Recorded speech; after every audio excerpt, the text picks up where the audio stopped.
président russe Vladimir Poutine vient d'annoncer mettre en alerte la force de dissuasion de l'armée russe, une force qui peut comprendre une composante nucléaire, annonce faite au 4e jour de l'invasion de l'Ukraine par Moscou, une déclaration retransmise lors d'un entretien avec ses chefs militaires à la télévision. Marc Perelman, cette fois la menace est brandie. Que prépare Vladimir Poutine et qui peut l'arrêter à Moscou ?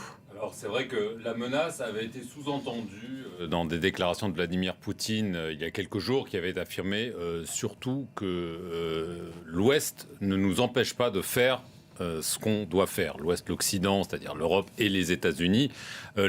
Cette fois, cette prise de parole formelle devant ses chefs militaires, ordonnant la mise en alerte de sa force de dissuasion. Force de dissuasion, c'est bien nucléaire dont on parle.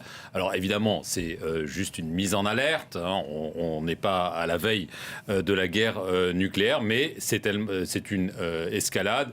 Et il y a quelques minutes, dans un programme de télévision américaine, l'ambassadrice américaine aux Nations Unies a affirmé que c'était une escalade totalement inacceptable. Donc c'est une volonté de Vladimir Poutine de faire monter la tension. Il affirme que c'est en réaction à des déclarations des leaders de l'OTAN. C'est sans doute évidemment en réaction à toutes les sanctions qui sont en train de le frapper de plus en plus durement et de plus en plus durement au portefeuille.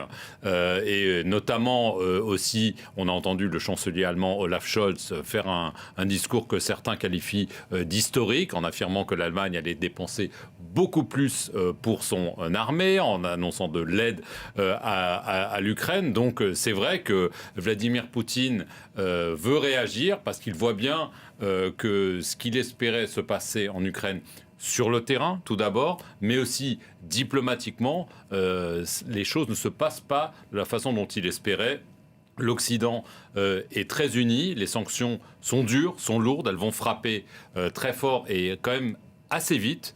Et donc, c'est vrai qu'il lui reste une chose, en effet, c'est l'arsenal nucléaire. La Russie est la première puissance nucléaire mondiale. On a peut-être oublié tous ces comptes qu'on faisait dans les années de guerre froide, mais la Russie compte, d'après un institut spécialisé, plus de 6000 têtes nucléaires, les États-Unis 5800, tous les autres pays sont évidemment loin derrière. La France est autour de 300. Évidemment, ce n'est pas le nombre d'armes nucléaires qui compte, c'est le simple fait de l'avoir, évidemment, mais c'est vrai que c'est sans doute une façon pour Vladimir Poutine de faire monter la pression, pas forcément parce qu'il a envie d'une confrontation militaire, mais sans doute parce qu'il est en difficulté et qu'il tente de montrer qu'il ne va pas baisser les yeux. Alors finalement, l'Ukraine confirme des pourparlers avec Moscou à la frontière ukraino-biélorusse.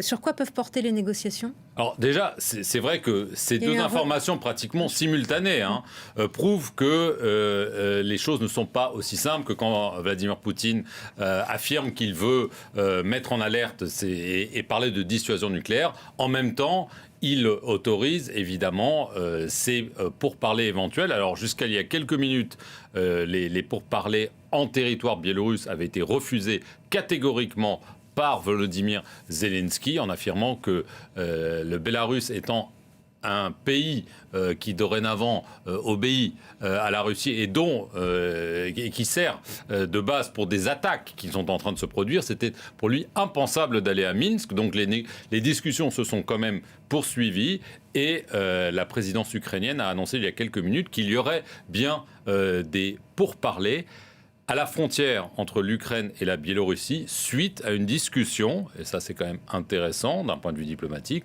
entre Volodymyr Zelensky et Alexandre Loukachenko, le président de la Biélorussie. On peut imaginer quand même que si ces pourparlers ont bien lieu, parce que la situation sur le terrain est tellement mouvante que ça pourrait ne pas se dérouler, Volodymyr Zelensky ne sera sans doute pas partie de la délégation, parce que dans son entourage, des gens avec qui j'ai échangé, on se méfie évidemment terriblement de l'idée d'aller en Biélorussie et peut-être d'être arrêté, voire pire. Donc on peut imaginer que les Ukrainiens vont être prudents, mais en tout cas, je rajoute juste que la présidence ukrainienne affirme que c'est des discussions sans précondition. Donc il y a quand même une possibilité, ne serait-ce que ténue, de dialogue. Toutes les portes ne sont pas fermées, mais évidemment, tout peut évidemment déraper très vite parce que la situation sur le terrain, avec des batailles un petit peu partout, est encore extrêmement volatile. Il y a de nouveau eu un rassemblement cet après-midi à Moscou contre la guerre et contre Poutine. Est-ce qu'on peut percevoir, d'après vous, l'existence d'une opposition à la guerre en Russie, y compris même en dehors des manifestations qui, on le sait, sont très difficiles en Russie ? Écoutez, c'est vrai que c'est la question que tout le monde se pose, parce que on sait que du point de vue de l'information, c'est très verrouillé officiellement en Russie, que c'est une sorte d'opération de maintien de l'ordre, mais évidemment, plus le temps passe, plus des questions se posent, y compris en Russie. Et c'est vrai que dès qu'il y a des manifestations, elles sont étouffées dans l'œuf, mais on a vu certaines personnes, y compris dans le monde culturel, dans le monde sportif, qui souvent vivent à l'étranger, mais qui étaient favorables à Poutine et qui ont pris position contre cette guerre. Est-ce que les Russes ils sont au courant de toutes les annulations des événements sportifs, par exemple ? Je pense qu'ils vont finir par l'être, parce qu'on ne peut plus tout contrôler. Oui, on veut contrôler les réseaux sociaux, mais les gens finissent par savoir. Et c'est vrai qu'il y a quand même une question de légitimité pour Vladimir Poutine. Oui, c'est vrai, la verticale du pouvoir, il verrouille tout, mais si ça dure, s'il y a des morts, et visiblement il y en a, et si l'offensive ne se passe pas comme prévu, ce qui est déjà le cas. Alors, il faut relativiser. On est quand même qu'au bout de 4 jours, ce n'est pas non plus que c'est un échec qu'on peut tout de suite proclamer, mais c'est vrai qu'il espérait sans doute décapiter, entre guillemets, le pouvoir, que Volodymyr Zelensky prendrait le premier avion pour les États-Unis et l'Europe occidentale. Ça ne s'est pas produit, ça c'est sûr.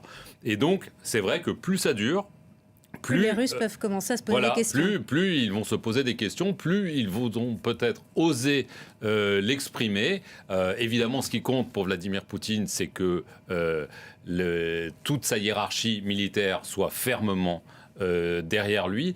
Mais attention, c'est vrai qu'on parle souvent d'une Russie forte, mais elle a sans doute quand même les pieds d'argile aussi, parce que économiquement, et on va sans doute le voir la semaine prochaine, ce n'est pas la Chine, loin de là.